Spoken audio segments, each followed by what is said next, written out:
Break के बाद आपका खैर मकदम है। कश्मीर में कोरोना वायरस के नए मामलात हर रोज सामने आ रहे हैं।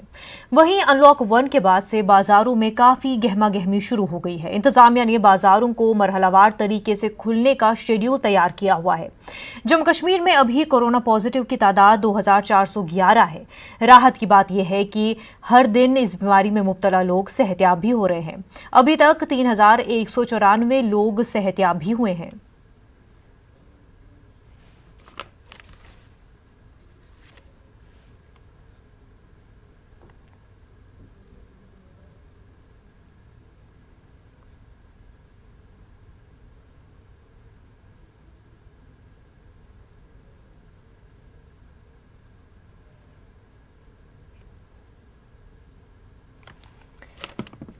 नाजरीन, आपको बता दें कि पूरे मुल्क में ही कोरोना के केसेस लगातार बढ़ते जा रहे हैं। वहीं कश्मीर में भी रोज बरोज कोरोना केसेस में इजाफा हो रहा है।